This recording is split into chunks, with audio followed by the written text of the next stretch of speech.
An balma lamɛnnikɛlaw aw salamu alaikum aw tulo bɛ radio Bamako 24 de kan na ka bɔ Mali kɔnɔ na minnu bɛ k'an lamɛn jamana fan o fan jamana kɔnɔ ni jamana kɔ kan k'aw bɛɛ lajɛlen foni k'aw koɲuman dɔn aw sɔgɔlen b'aw ka radio Mandi la Bamako 24 min bɛ n'a bɛ kunnafoni latɛmɛ aw bɛɛ lajɛlen tɔgɔ la diɲɛ ma don o don a balimakɛ n'aw denkɛ Abdulaye Kulibali fɛ k'a sɔrɔ ɲɛmaaba n'i y'a sɔrɔ bɛ tali ka jɛjɛ sari la ale bɛ ka baaraw bɛɛ lajɛlen jateminɛ k'aw foni k'aw koɲuman dɔn faso kɔnɔ ni faso kɔ kan. Dɔɛrɛ taw ma k'aw sigi ni k'aw ka kunnafoni makɔnɔ kunnafoni ni dalilu don tiɲɛ ni Ala ye sira ye kan kunnafoni gɛrɛgɛrɛ anw sigilen filɛ kɛnɛ kan. O de kan ka bɛn bi kunnafoni lasutuma bɛ bi tarata ye tarata min na bɛnnen bɛ natara san kalo 7 juillet kalo don bi y'o tile 5 ye ka bɛn 2022 san ma farafin kalo min n'i y'a sɔrɔ ye seliba kalo ye an b'a lɔn k'a fɔ bi y'o tile 6 ye jate la san kalo 12 don hijira san 1443 san don dugawu de bɛ kɛ Ala ka ɲɛ ka d'an ma. Bakurunba fɔla bi kunnafoniw filɛ k'aw ladɔn k'a fɔ cakɛda minnu bɛ n'olu ka baara ɲɛsinnen bɛ siraw ka maaw to siraw kan n'o ye péage minnu bɛ n'i y'a sɔrɔ u bɛ ka dɔn k'a fɔ tɔrɔmɔɲɔ minɛ jamana ka hakɛ minɛ maaw la siraw kan n'o ye péage ye olu maaw y'a yira k'a fɔ k'olu kɔni ka baara kɛcogo tiɲɛ la k'a ko gɛlɛyaba kɔnɔ la kunnafoni ye ɲɛfɔli k'o la min ye lakanabaliya ye u bɛ ka wara ka taa fɛ an ka jamana kɔnɔ na min ye jariwala tigɛlama u bɛ k'u sɔn yɔrɔ caman na u ye wulikɛjɔw kɔni ni k'olu tulo tigɛ nin waati laban ninnu kɔnɔna na kosɛbɛ kosɛbɛ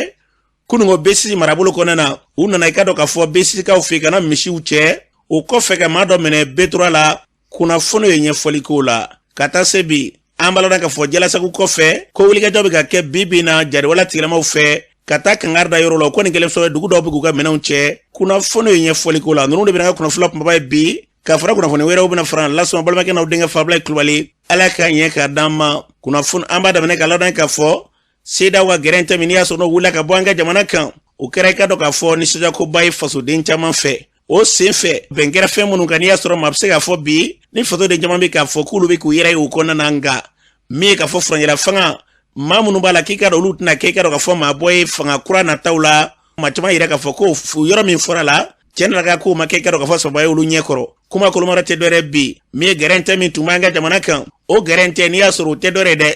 ka furancɛla siraw datugu sanfɛla ni dugumana na CEDEAO ni Mali ni ɲɔgɔn cɛ k'i ka dɔn k'o kɔni daw yɛrɛ la ni Ala sɔnna ma min ye duguma sira fara sanfɛ sira kan an ka bolimafɛnw bɛ taa cogo min na u yɛrɛ ka bolimafɛnw bɛ don cogo min na ko baaraw kɔni o latigɛra olu bɛ ka kɛ nka hali bi min ye ka dɔn k'a fɔ fɛn dɔw bɛ yen n'i y'a sɔrɔ n'o ye ka dɔn k'a fɔ hali bi jateminɛw k'olu boli kow kan ka taa se ka dɔn k'a fɔ baara in yɛrɛ kuncɛli ma hali bi kɔlɔsiliw olu bɛ to sen na wa CEDEAO an b'a lɔn k'a fɔ u ka min ye lajɛrɛba dɔw ye an ka jamana kɛrɛnkɛrɛnnenya ka taa ye kɛnɛ dɔw kan walima k'u da don fɛn dɔw la hali bi e ka dɔn olu bɛna k'a damana jateminɛw ye hali bi don nataw kɔnɔna na ka se k'olu sigi sen kan nka fɛn min bɛ yen n'u y'a yira k'a fɔ k'o ka kɛ an ka kalataw hali bi k'a bɛɛ lajɛlen pɛrɛtigɛ di a bɛna kɛ kɛcogo min na hali bi ka se ka fɛɛrɛ balalen kɛ o jaabiw bɛ se ka sɔrɔ joona cogo min na ka sɔrɔ k'u fanga minnu bɛ fanga kɔnɔna na bi k'u sen don ko tɔ bɛɛ la k'o baaraw bɛ sɔrɔ ka kɛ an bɛ fɛn min fɔ an ka jamana yarabi Ala a bɛna siratigɛ jɛlen kan cogo min na ka basigi lafiya sabati Ala k'an ka jamana bila o sira kan n'an bɔra yen an b'a lɔn k'a fɔ min ye ɲugunpɔn ye an tun ye kunnafoni di kunungo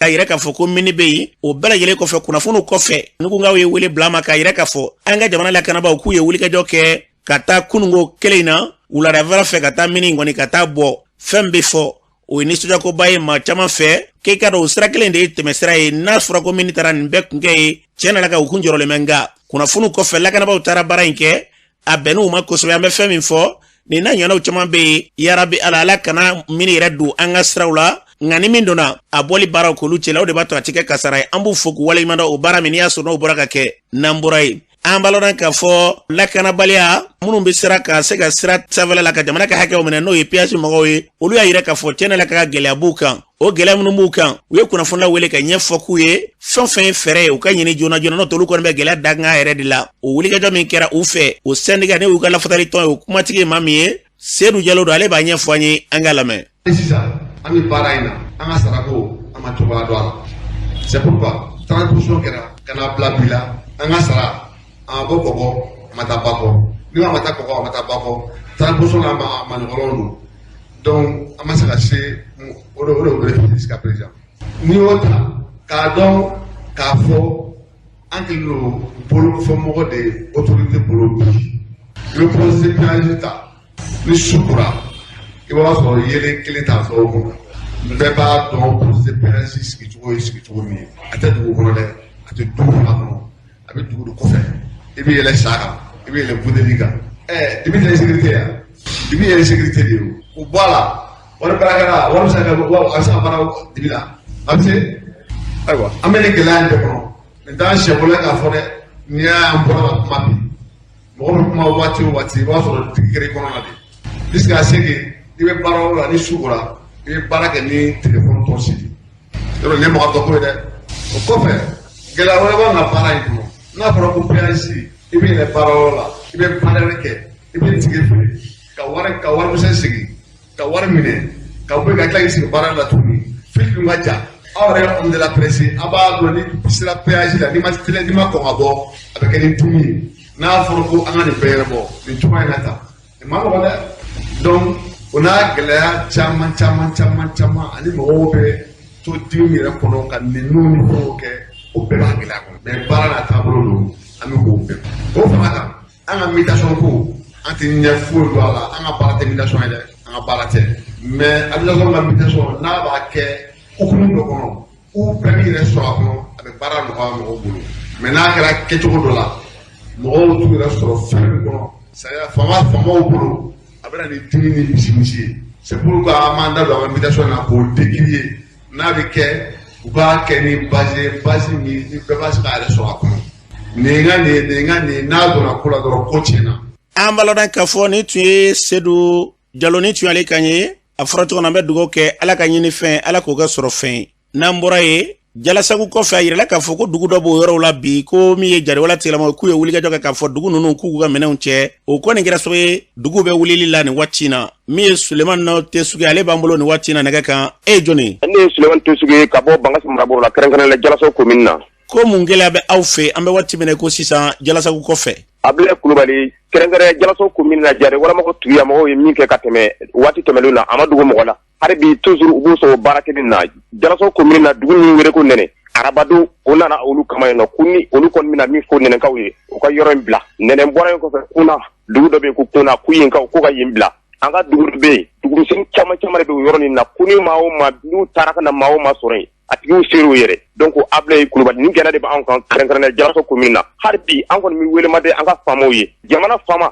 an ka karamɔgɔ b'anw ladi kuma caman na ko jamana faamaw bilali sira o tɛ kojugu ye k'a faamaw lagosi de o de ye kojugu ye Ablaye Kulubali n'i ma kuma an ka faamaw fɛn o fɛ vraiment hali bi an ka Jalasagu marabolo la Ablaye an ma lafiya dɛ an ma lafiya an ka dugu fɛn o fɛn wulila Ablaye Kulubali fo kana sigi ma ka daminɛ Ɲinuman Kanda la fo kana se a lamini dugu bɛɛ lajɛlen Ablaye Kulubali an ka dugu si kelen min sera ka segin a nɔ na kɔn filɛ nin ye ko don diɲɛ don o don an ka dugu dɔw bɛ wuli Ablaye dugu min mana wuli ka ban Ablaye Kulubali min fiyɛ a dugu si tɛ min sera ka segin hali bi ni faamaw ma wuli ka anw dɛmɛ Ablaye vraiment da bɛ anw ye sunɔgɔ tɛ anw ye dɛ Ablaye ni sɛgɛn tɛ fila ye Ablaye an ka marabolo Jalasagu commune yɛrɛ kɔnɔ sɛgɛn tɛ na kɛ ɲinɛ an kɔni dalen b'o la parce que o y'a fɔ depuis ni bi ma se ko dugu o dugu bɛ yen maa o maa bɛ Jalasagu commune kɔnɔ dugu si tɛ yen ni min ka foro bɛ sɛnɛ hali bi an bɛ wele an ka faamaw ye u ka wuli anw dɛmɛ an ka dusuw bɛ yen o y'a fɔ faamaw ye a ye n'an ka bolo di ɲɔgɔn ma baara in ka se ka kɛ ka ɲɛ mais an ka faamaw an ma se k'an ka dusuw lamɛn n'u y'an ka dusuw lamɛn Ablaye an ka commune in kɔnɔ kɛlɛ in bɛ cogo min na an ka dusuw b'a ɲɛdɔn vraiment n'u ma se ka anw ne ma wuli k'anw ma dɛmɛ Ablaye anw sɛgɛnna dɛ vraiment anw sɛgɛnna yɛrɛ ni sɛgɛn tɛ fila ye Jalasagu commune ko bi lafiya tɛ yen bi dugu fɛn o fɛn bɛ a bɛɛ ni Kamanagan sigilen don an bɛ yɔrɔ min komi sisan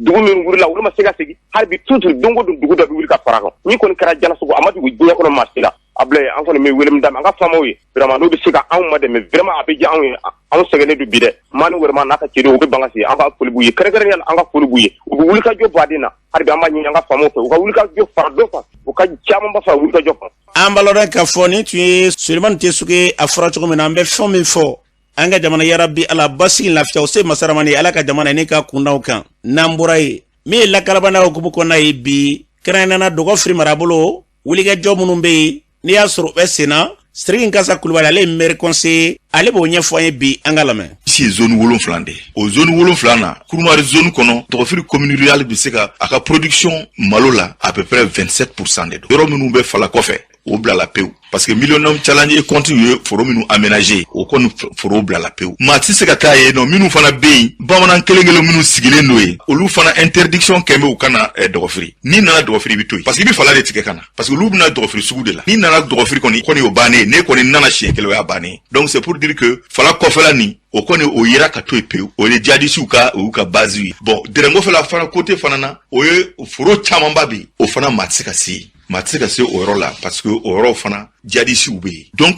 kɔnɔnani dɔrɔn de b'a la ka sɛnɛ. Hectare 5,000 ni kɔ de be yen min t'a la ka sɛnɛ bi. Donc bɛɛ b'a dɔn o laban bɛ kɛ min ye. Nga an bɛ foli kɛ faamaw ye yɔrɔ min na. U ka mun nana kɔni ka taa Goma côté la min bɛ taa Tɔnbukutu yan fan fɛ. Olu kɔni Dieu merci olu kɔni olu sera k'u ka sɛnɛw kɛ. Parce que sɔrɔsiw be yen. Parce que ale dɔgɔ kun tɛ se ka ɲini anw fɛ. Olu nalen kɔni kɛra sababu ɲumanba ye. An bɛ se k'a fɔ o alhamdulillah. Mais o y'a sɔrɔ fana dɔgɔfiri dozo jɔlen don dɛ. O y'a sɔrɔ dɔgɔfiri dozo jɔlen don. U jɛna ni sɛgɛn ni fɛn bɛɛ ye. Mais u ko jɛna u tɛ yɔrɔ bila u tɛ signature kɛ. U ni jadisiw t'u bolo dɔ bila papier la. U kɔni ye vraiment u jɔra yɛrɛ de. An balona k'a fɔ ni tun ye Siriki Gasa Kulibali ye. Wulikajɔ min bɛ senna kɛrɛnkɛrɛnnenya a da sir'o ma. An bɛ fɛn min fɔ jamana in basigi na lafiya Ala k'o sabati. N'an bɔra ye min ye kunungo B6 marabolo kɔnɔna na yirala k'a fɔ ko jadewala tigilamaw k'u taara ka taa misiw cɛ ye o kɔfɛ ka se ka wulikajɔ kɛ tuguni ko maa wɛrɛ k'u y'o minɛ B3 la min ye donsolakaw k'ulu yɛrɛ wula ko kura ka taa kanasawukaw fɛ yen ka taa musoman dɔw sɔrɔ burumusi la ko jadewala tigilamaw bɛ k'u bila k'o kɛ ka tila k'o burumusiw bɛɛ minɛ ka burumusi ninnu k'u jeni yaasa ka nin pɛrɛtigɛ d'an ma. Sina Dambele b'an bolo nin waati na nɛgɛ kan. Sina Dambele an ye kunnafoni sɔrɔ ko kunu ko jadewala tigilamaw ye misi dɔw cɛ B6 o kɔfɛ ko wulikajɔ tilala ka k'u fɛ tuguni ka mɔgɔ dɔ minɛ B3 la ko dozow yɛrɛ n'o ye aw yɛrɛ ka mɔgɔ ye k'aw wula ka jɔ ka taa kanasago ka taa musomanin dɔw sɔrɔ ye burumusi min minnu na jadewala tigilamaw fɛ ko ka tila ka burumusi ninnu bɛɛ minɛ k'u jeni a k'o kɛra cogo di? Ablaye a kɛra mais ko ne kɛcogo de b'a la. Alhamdulillah anw tɛ silamɛya kɔnturu la anw ye silamɛw juru an faw bɛ seli an baw bɛ tila an yɛrɛ bɛ seli wa an yɛrɛ ye kalandenw ye. Mais burumusi ko an b'o kɔnturu la sisan a sanga ni fɛn dama dɔ ye parce que mɔgɔ minnu ye burumusi dɔw ka deli ka na mugu ci a la. Bon olu bɛna fɔ ko musow bɛɛ ka burumusi dɔw ko ka taa ni burumusi ye ka baya kirikara minnu kiri. Donc dugu minnu ye bɛnkan ta kunu an taara o dugu de nɔfɛ n'o ye Kanasago ani Jabakuruka ani Yolotan. An taara olu de nɔfɛ mais an segintɔ an bɛna sɔrɔ Kanasago ka musotigiw de caman ni burumusi bɛ ɲɔgɔn na a bɛ maa 19. Ko kunokɔnɔmɔgɔ ninnu ko n'u ma burumusi don ka taa foro la ko u bɛɛ fa. Donc an kɔni an ye burumusi ninnu bɔ k'a bɛɛ jeni. A kɛra ten mais u nana bɛɛ sigi ka na misi kɔni ci ko sigi kunun ka taa. Ko u ye wulikajɔ kɛ B3 yɛrɛ aw bɛ yɔrɔ min na ye k'u ye mɔgɔ dɔ minɛ ye o kuma ye tiɲɛ ye wa? N yɛrɛ y'a mɛn k'u ye mɔgɔ dɔ minɛ B3 la. Wulada yan fan fɛ a yɛrɛ denkɛ de nana ka n'a fɔ mɛ k'u ye ale fa minɛ. Ne ko yala u y'a minɛ cogo di a ko olu tun bɛ malokan na ko ale fa taara foro la k'u bɛɛ tun bɛ ko mɔgɔ ninnu nana ko ale ma k'u y'a fa minɛ. Kamalen kɔni ye maraka de ye u b'a fɔ Burama kan. Sini an bɛ yɔrɔ min na ko bi mara in kɔnɔna la yalima maa bɛ se k'a fɔ bi wulikajɔ jumɛn de bɛ yen ko maa bɛ se k'a fɔ k'o bɛna kɛ sababu ye ka se ka nin gɛlɛya in ka furakɛ sɔmi in kɔnɔ la. Anw kɔni wulikajɔ dɔn fɔlɔ anw ɲɛ t'a la fɔlɔ wa an ti wulikajɔ dɔn fɔlɔ a kuma kɔni b'u da la wulikajɔ bɛ mais anw m'a ye anw t'a kalama. Aw yɛrɛ minnu bɛ yen ni aw ye donsow ye nin b'a la ka kɛ fan caman fɛ k'aw to mara kɔnɔ la ye a kɛlen bɛ ka mun sigi sen kan. Anw kɛlen bɛ ka min sigi sen kan kabi fɔlɔfɔlɔ la min sigilen bɛ sen kan o de bɛ segin anw fɛ n'anw mago bɛ an ka baara min na an bɛ jɛ ka taa an ka baara kɛ. Ne ko mɔgɔ man ka fara ɲɔgɔn kan n'u tɛ fara ɲɔgɔn kan e ye se ka i ka baara kɛ cogo min na i b'a kɛ ten n'a ye min sɔrɔ don min a bɛ jɛ ka ci k'a kuma. Kɛrɛnkɛrɛnnenya a bɛ yɔrɔ yɛrɛ min na o ye ɲɔnɔn kɛrɛfɛ yalima lakanabaa minnu b'o yɔrɔ la yen nɔ olu ka baara bɛ cogo di a ka maraw kɔnɔ ye a bɛ ka fɔ ko sɔmiya bɛna kɛ yɔrɔ caman na ko ka sanga ni lakanabaaw ka wulikajɔ ye yalima o baara minnu kuma bɛ senna bi aw ka yɔrɔ la yen o bɛ senna wa. Ayi a tɛ senna lakanabaaw ka baara tɛ senna anw fɛ a bɛ se ka kɛ fan wɛrɛ fɛ mais anw fɛ. N'an tora ta sɔmiya bɛna se ka kɛ yen. N'an tora ta samiya kɔni tɛ kɛ maa caman fɛ hali sini mɔgɔ caman ka foro ti baara o hali ni wulikajɔ ta sɔgɔma joona na dɔ ka foro ti baara tun. Nin wulikajɔ minnu bɛ ta ka ɲɛsin aw ma an tɛ ka kunnafoni di Mali lakanabaaw ma wa. Kunnafoni b'u bɛɛ b'u bolo hali sɔgɔma na sɔrɔdasi dɔw so. Mun yɛrɛ de kan ka kɛ sisan sanko ka se ka nin baara ninnu bɛɛ ban teliya la. Min kan ka kɛ ka nin baara ban teliya la aw ɲɛ bɛ faamaw de bolo parce que anw tɛ se k'u degu ka baara la olu de b'u ka baara dɔn olu de bɛ wulikajɔ min b'a la olu de ko anw kɔni yan t'an ye lateli de ne y'a ɲininka mun bɛ yen olu bɛ ɲininka i bɛ kuma min f'u ye u bɛ taa da ye u b'a da ye kun min na an m'o dɔn n'u bɛ wuli ka jɔ u ka wuli k'u jɔ n'u ma wuli k'u jɔ ne kɔni b'a dɔn a ti k'anw dɔrɔn a bɛ kɛ anw n'olu de la mais anw kɔni sigilen bɛ n'an ta ye waati. An balona k'a fɔ ni tun ye Sina Dambele ni tun ale Kaɲɛ ka bɔ B3 Mɛnɛkura fɛn bɛ fɔ jamana in yarabi ala ka bila basigi kolo suma o minɛ kɔnɔ. N'an bɔra ye MINUSMA ka waati kunda dɔ farali min kɛra o kan a k'o kɛra kɛcogo jumɛn de la n'u micro ale b'a ɲɛfɔ an ye an k'a lamɛn. Conseil de sécurité ma 15 min b'o kɔnɔna na ma 13 yira k'a fɔ ko mandat ka renouveler n'o ye MINUSMA ka mandat ye maa 2 n'o ye Chine ani Russie ye olu 2 ma kuma o kɔrɔ ye kala ta yɔrɔ la u ma kala ta k'a fɔ an b'a la ou bien an t'a la mais u ka kumakanw kɔni dira Russie y'a yira k'a fɔ Faransi yɛrɛ de t'a fɛ cogo si Mali ni ale ka baara kɛ ɲɔgɔn fɛ donc o gɛlɛya kama Faransi bɛ ka ɲini ka Mali kunkankow gɛlɛya Chine fana y'a yira k'a fɔ n'aw ma ɲɛ ni résolution sugu tali kɔ a b'aw janto a la a ka bɛn jamana yɛrɛ ni jamanadenw hakilina ma donc n'a t'o cogo la a bɛ se ka k'i b'a fɔ hakilina kɛrɛ wɛrɛ bɛ sɔrɔ a tabagaw yɛrɛ kɔnɔ donc o kama vraiment olu fana tɛ se ka a fɔ b'u da don a la gɛlɛya bɛ ka kɔrɔ bon ma da la k'a fɔ ko nin bɛna dɔ fara o gɛlɛya kan ou bien nin bɛna dɔ bɔ o la parce que Mali furadama y'a yira k'a fɔ u mago bɛ MINUSMA na dɛ mais MINUSMA ka baara kɛcogo ani sira minnu yiralen don a la siraba minnu yirala k'a ka baara kɛ o sira ninnu kan vraiment fo ka na se waati jan ma san 8 san 9 san 10 kɔnɔna na an y'a ye k'a fɔ vraiment o tɛ ka se ka Mali bɔ bolo la o tɛ ka se ka Mali mago ɲɛ donc yɛlɛma de bɛ don o la kɛ yɛlɛma de kan ka don o la donc Mali kɔni y'o de fɔ k'o fɔ fo k'o fɔ ka ɲɛ donc jamana caman yɛrɛ fana y'a faamu k'a fɔ Mali jo b'a la Rusiw y'u ta fɔ Chinois y'u ta fɔ Indiens y'u ta fɔ Indiens fana y'a yira k'a fɔ tiɲɛ na vraiment a ye ko kɛ ko min bɛ Mali yɛrɛ nafa Maliyɛnw ko fɛn min b'u nafa tant que jamanaw bɛ yen minnu kɛlen ka Mali ka position faamu o b'a yira k'a fɔ vraiment taaɲɛ bɛ yen hali bi a ti b'a fɔ ko diɲɛ kun kɛlen don k'a faamu k'a fɔ k'an ni Faransi bɛ ɲɔgɔn na koyi Mali yɛrɛ n'a ka cɛsiri de sera k'a yira diɲɛ na k'a fɔ Faransi b'a fɛ ka waleya min ta k'an sɛgɛrɛ o kunba ye parce que an n'u man di kosɛbɛ bon diɲɛ seleke 4 bɛɛ kɛlen don k'o faamu sisan n'i ye maliyɛn caman ɲininka a b'u kɔnɔ k'u kun faamuyalen bɛɛ b'o kalan bɛɛ t'o kalama dɛ an ka jamana de an ka transition yɛrɛ ɲɛmaaw de ani an ka diplomasi de olu ka cɛsiri de y'a to diɲɛ bɛɛ b'o dɔn sisan u ka cɛsiri de fana kama diɲɛ bɛɛ b'a dɔn sisan k'a fɔ anw ka situation bɛ cogo min na ni MINUSMA bɛ k'a minɛ cogo min na k'a k'i b'a fɔ ani jamana tɔw ta u y'a faamu k'a fɔ a tɛ ten donc o yɛrɛ de fana kama hali résolution in kɔnɔna na koyi a yirala k'a fɔ ko kalo 6 kɔnɔna na ko MINUSMA k'i cɛsiri ko k'a yira k'a fɔ gɛlɛya minnu bɛ ani Mali ni ɲɔgɔn cɛ baara ɲɔgɔnya la ani taabolo minnu bɛ yen n'u olu ni Mali kɔnɔna baara cogo tɛ taa baara min yɛrɛ bɛ bɛn Mali ma n'o bɛ bɛn Mali ka lakana ma n'o bɛ bɛn Mali ka hɛrɛ sira ma donc vraiment u ka rapport ka ale ka da o kan quoi donc c'est pour dire que olu yɛrɛ fana sigilen don a kan sisan k'u ka baara taabolo jateminɛ k'a ye n'a sɔrɔ vraiment ani anw ka hɛrɛ bɛɛ bɛn belebele sɔrɔla an bolo nin ye dɛ kɛlɛ kɔni ni kɛlɛ daminɛna ka ban a ma nɔgɔ dɛ surtout ni t'i kɛlɛkɛɲɔgɔnw bɛɛ dɔn surtout ni maa dɔw bɛ yen n'a tun b'i kɔnɔ k'olu y'i teri ye i nana ye k'a fɔ hali n'a sɔrɔ i juguw tɛ en tout cas i juguw jɛɲɔgɔnw don i b'a dɔn k'a fɔ kɛlɛ sugu ma nɔgɔ donc an bɛ guerre min kɔnɔ sisan fan kelen fɛ u b'a fɔ ayiwa aw sɔrɔsiw a ye diɲɛ seleke 4 sariyaba bato n'o ye droit international humanitaire ye en même temps minnu ye djihadistes ye minnu bɛ baaraw la baara minnu cɛ man ɲi ni minnu bɛ k'an kɛlɛ u yɛrɛ cogoyaw bɛɛ dɔnnen tɛ ka ban yɛrɛ donc an n'olu de bɛ kɛlɛ la an yɛrɛ ni maa bɛ kɛlɛ la tuma dɔ la an tɛ maa minnu dɔn yɛrɛ bon n'i ye diɲɛ yɛrɛ seleke 4 sariyaw jateminɛ sariya ninnu yɛrɛ kɛlen tɛ ka se ka a yira k'a fɔ terroriste yɛrɛ ye fɛn jumɛn yɛrɛ kelen-kelenna ye an bɛ min dɔn terroriste ko la kɔni Kofi Annan n'o ye an yɛrɛ farafin balimakɛ ye Ala ka hinɛ a la ale de kɔni delila k'a fɔ ko terroriste bɛ se ka dɔn a kɛwale dɔrɔn de fɛ i m'a ye o kɔrɔ de b'a yira k'a fɔ n'a tigi ma wale dɔ kɛ fɔlɔ terroriste wale donc i tɛna se k'a fɔ k'i b'a minɛ ko terroriste don an ka sɔrɔsiw vraiment n'u yɛrɛ ka cɛ gɛlɛnya tɛ an ye san 10 depuis 2012 fo ka na se sisan ma an y'o min kɛ nin kɛlɛ in kɔnɔna na sisan b'a sɔrɔ jamana in ko kuma tɛ ka fɔ bilen parce que an ɲinw an hakili an minnu y'an ɲinw an nana sɔrɔ olu caman y'an juguw ye an hakili ko minɛ minnu b'an bolo an nana ye k'a fɔ o minɛ hakɛ t'an bolo an hakili ko se min ma an nana ye k'a fɔ o se t'an ye donc cɛsiri ani kungɛlɛya ani k'a yira k'a fɔ vraiment Mali ka yɛrɛma hɔrɔnya k'o de ka bon a ma ni fɛn bɛɛ o de kama bi kɔni an bɛ ka se ka ɲɛtaa sɔrɔ sinon gɛlɛya bɛ yen maa tɛ se k'a fɔ ko vraiment ko hali maliyɛn kelen sara o ye gɛlɛya ye ni tɛ se k'a fɔ ko maliyɛn kelen ou bien 2 ou bien 4 dɔrɔn sa non hali kelen pe a dagalen tɛ a man ɲi anw o tɛ se ka kɛ maa hakilina o tɛ se ka kɛ ɲuman ye an balona k'a fɔ min ye nu micro ni tun ale kan ye an ka jamana basigi lafiya o bɛna sira min fɛ yarabi Ala ka Mali bila o minɛ kɔnɔ n'an bɔra ye an balona k'a fɔ gɛlɛya kɔni o bɛɛ ka dɔn k'a fɔ sɛnɛko la nka yɔrɔ dɔw la sɛnɛw bɛ ka se ka kɛ dɔɔni dɔɔni minnu bɛ yen n'i y'a sɔrɔ u ka baara bɛ kɛ ni sanji ye olu b'a la ka se ka baaraw kɛ dɔɔni dɔɔni sanjiko gɛlɛya kun daminɛ sɔmiya daminɛ olu fɛ yen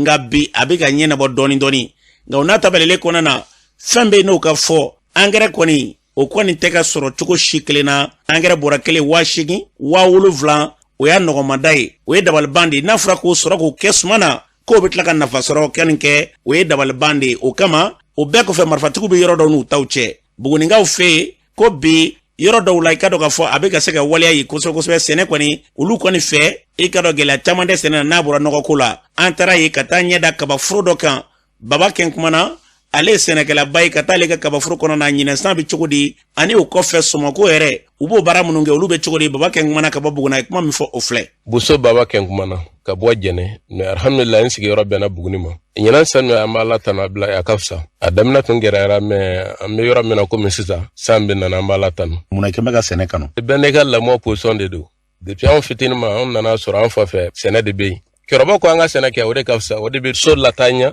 jamana fana o de ka fisa ma. Ne kɔni b'a ɲini Mali bɛɛ ka kɛsiri sɛnɛ nin o de bɛ jamana bɔ nɔgɔ la an k'an kɛsiri an ka sɛnɛ nin kɛ. Fɛn bɛɛ bɛ mɔgɔ janfa mais dugukolo kɔni a tɛ mɔgɔ janfa an k'an kɛsiri dɔrɔn. An siran bɛ min ye sɛnɛ na ɲina sanji ko Ala k'o nɔgɔya. Gɛrɛya min b'a la o kɔfɛ sɛnɛ tɛ se ka kɛ abila ye ni nɔgɔ tɛ bolo. Suman fɛn o fɛn bɛ sɛnɛ na sisan bɛɛ jɔrɔnin dɔ bi ka sababu kɛ nɔgɔ tɛ ye nɔgɔ tɛ yen k'a don suman kɔrɔ. O gɛrɛba de b'an kan bi an b'a ɲini an ka ɲɛmɔgɔ fɛ u k'an dɛmɛ an ka se ka nɔgɔ sɔrɔ. E yɛrɛ ye kaba ye kaba bɛɛ sera nɔgɔ dɔ ye mais nɔgɔ tɛ yen de abila ye an ka sɛnɛ ɲɛmɔgɔw an b'a ɲini o fɛ u k'an dɛmɛ an ka se ka nɔgɔ sɔrɔ parce que a bɛ fɔ anw ye commerçant ye anw dun bɛ sɛnɛ min kɛ minnu bɛ sɛnɛ yɛrɛ tɔgɔ o t'a kɛ an tɛ nɔgɔ sɔrɔ mun na abila ye o gɛrɛ b'an kan gɛrɛ wɛrɛ t'an kan ka tɛmɛ nɔgɔ ko kan. O kɔfɛ sɔmɔkoloko bɛ cogo di? Sɔmɔkoroko ɲinɛ o baara fana gɛrɛ donna a la an fɛ bi kosɛbɛ parce que sɔmɔ kun tɛ kɛko ma ɲɛ an fɛ Buguni yan marché ko ka taa Burkina fɛ o y'an sɛgɛn ɲinɛ kosɛbɛ sɔmɔ bɛ mɔgɔ o mɔgɔ bolo ma se tɛ min bɛ se k'a fɔ alhamdulilayi bi a baara gɛrɛ an bɛ dugawu de kɛ jamana nin Ala ka marché d'an yɛrɛ ma an ka se ka an ka fɛnw bayɛlɛma an yɛrɛ ye jamana k'an dɛmɛ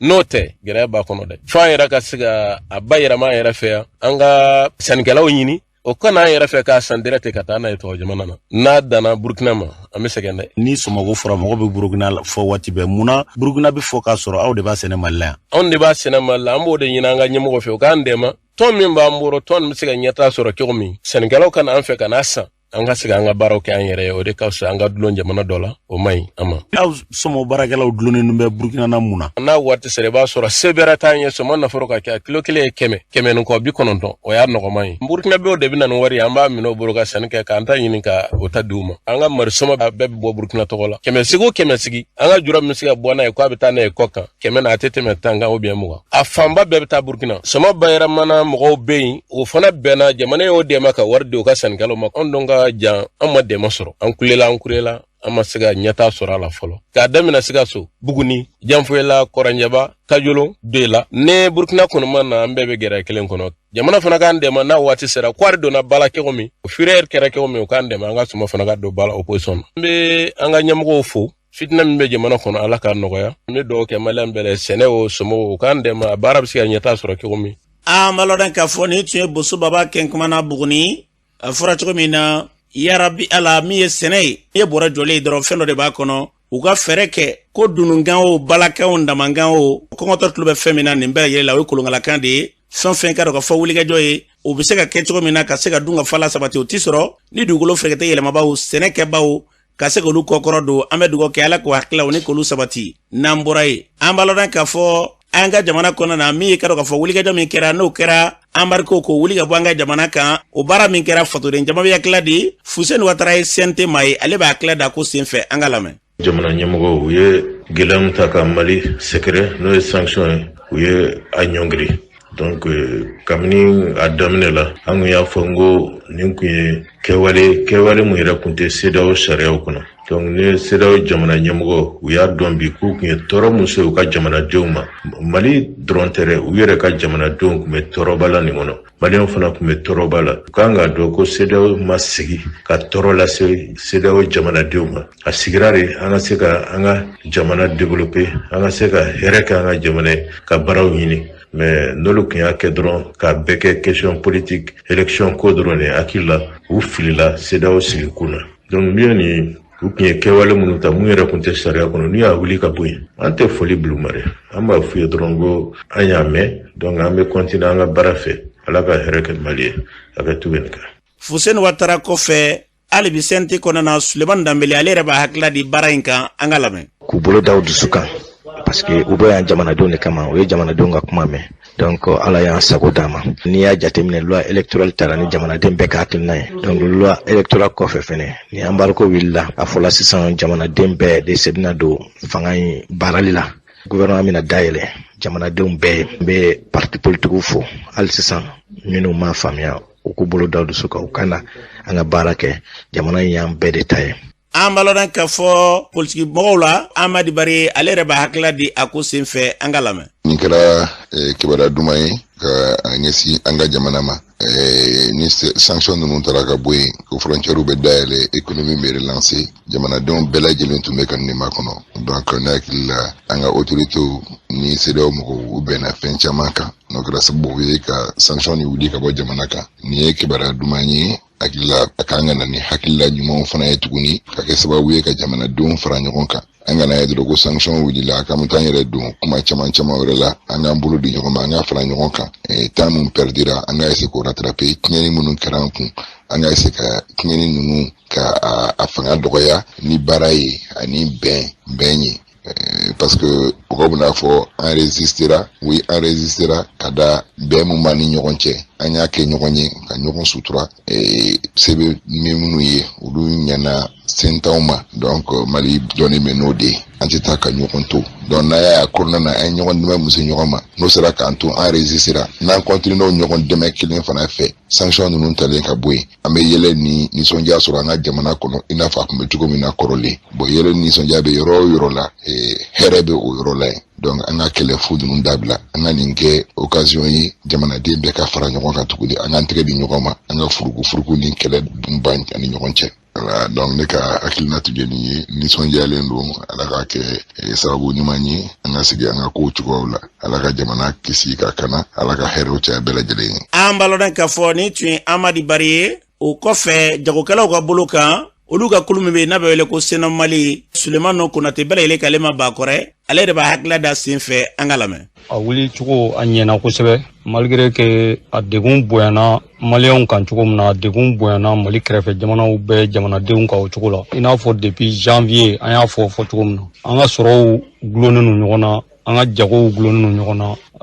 an bɛ segin a kan tuguni CEDEAO kun binna Mali kan de parce que CEDEAO yɛrɛ ka sariyaw la a b'a kɔnɔ ko kɔgɔji tɛ jamana min na ko embargo man ka k'o tigiw kan o jamana kan n'o ye frontière datugu ye mais o bɛɛ kɔfɛ CEDEAO y'a ɲɛtugu k'o sariya sɔsɔ donc o de la jamanadenw fɛnɛ an jagokɛlaw ani société civile bɛɛ jɔra transition kɔfɛ pour que ka transition soutenir transition bɛ se ka jamana in bɔ bolola cogo min na k'an ka yɛrɛma hɔrɔnya segin an ma malgré que embargo in ye degun lase jagokɛlaw ma kosɛbɛ parce que a daminɛ la minɛn donna Dakar ka bɛn a wagati ma mɔgɔ caman ka minɛnw bloquelen tora Dakar yen f'an filɛ wagati min na komi sisan donc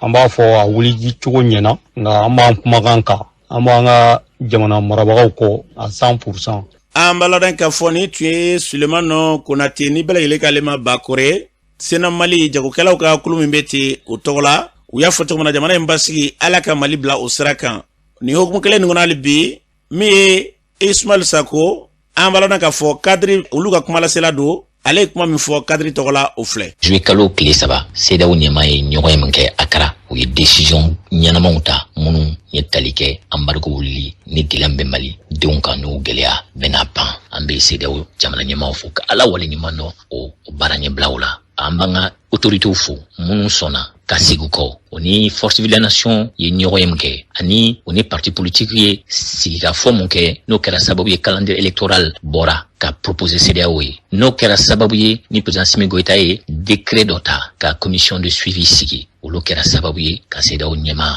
k'o convaincu o kɔnɔna la an b'a ɲini an ka jamana ɲɛmaaw fɛ u ye layidu minnu ta kɔsan in na jamanadenw ɲɛna ani u ye layidu minnu ta CEDEAO ɲɛmaaw ɲɛna u k'u jija u ka waleya pour que réforme politique et constitutionnelle bɛ sira la an ka se ka olu waleya joona et retour à l'ordre constitutionnel u ka se ka kɛ an ka jamana ka hɛrɛ b'o de kɔnɔ pour que baara ninnu ka se ka timɛ transition phase sabanan ka se ka sarata kɔlɔlɔ kana ye a la a cɛ ka ɲi premier ministre kura ka sigi premier ministre kura min ye premier ministre consensuel ye min bɛ jamanadenw fara ɲɔgɔn kan n'an bɛ ban an tɛgɛ di ɲɔgɔn ma ka don da kelen fɛ ka bɔ da kelen fɛ an ka jamana ka hɛrɛ b'o sira de kan an ka foli bɛ jamanadenw bɛɛ lajɛlen u ni muɲu u ni sabali halisa ala ka jamana don tiɲɛ kan gɛlɛya min an y'o kun ala k'an kisi ɲɔgɔn ma. An balodan k'a fɔ nin tun ye kadiri mɔgɔw ka kumalasela Ismail Sako nin tun y'ale kan ye M5RFP yaasa ka kunnafoni bɛ kun cɛ olu tɔgɔ la olu ka mɔgɔbɔ kɛrɛnkɛrɛnnena Alayi Bokum y'a dalen ma ko yɛlɛma kana kɛ kow la an ka yɛrɛ lamɛn. Gouvernement falen ko k'an to embargo la kanto guerre sécuritaire la kanto guerre Ukraine guerre la kanto Covid fenga la kanto CEDEAO yɛrɛ ka embargo la a bɛɛ la nin gouvernement sɛnɛ san kelen kɔnɔ ka min kɛ sécurité fan fɛ ka armement san ka jamanadenw ka fɛn bɛɛ nɔgɔya jamanadenw ma sukaro nɔnɔ bɛɛ da ka nɔgɔya ka tɛmɛ jamana tɔ ninnu kan parce que u sera ka subvention kɛ donc o bɛɛ la fana sara fana u ye dɔ fara o kan ni jamana bɛ guerre la sara bɛ to ka dɔgɔya de n'olu y'a fara kan donc gouvernement si tɛ sɔrɔ Mali fɛ min ka fisa gouvernement bɛ ka baara kɛ c'est vrai peut-être quelques ministres bɛ yen minnu bɛ se ka falen olu tɛ se k'o dɔn n'u kana kɛ ko gouvernement d'union nationale ko kuma yɛrɛ o nkalon kuma de bɛɛ tɛ se ka jɛ an tɛ sira taama kelen an tɛ fɛn kelen fɛ Mali kama minnu bɛ fɛ Mali ka yɛlɛma n'i taara mɔgɔw ta minnu tɛ fɛ ka Mali yɛlɛma olu kɔni bɛ pan ka porte ni kuma caman na dɔrɔn pour ka place sɔrɔ.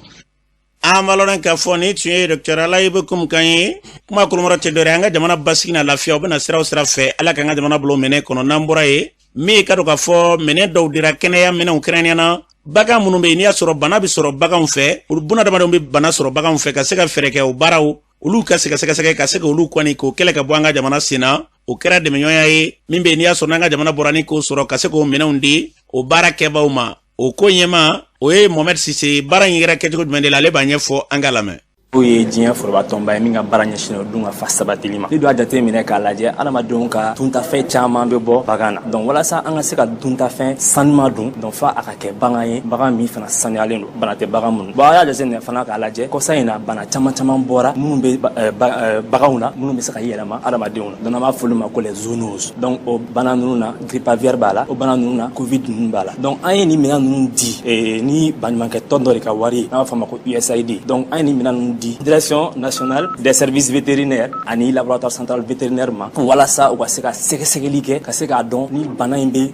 baganw na Mali la walima ni bana in tɛ baganw na Mali la minɛn ninnu ka ca kosɛbɛ mais bakuruba la an b'a fɔ dɔw bɛ yen n'an b'a fɔ ma ko équipement de protection individuelle i m'a ye n'a sɔrɔ i bɛ bana si ninnu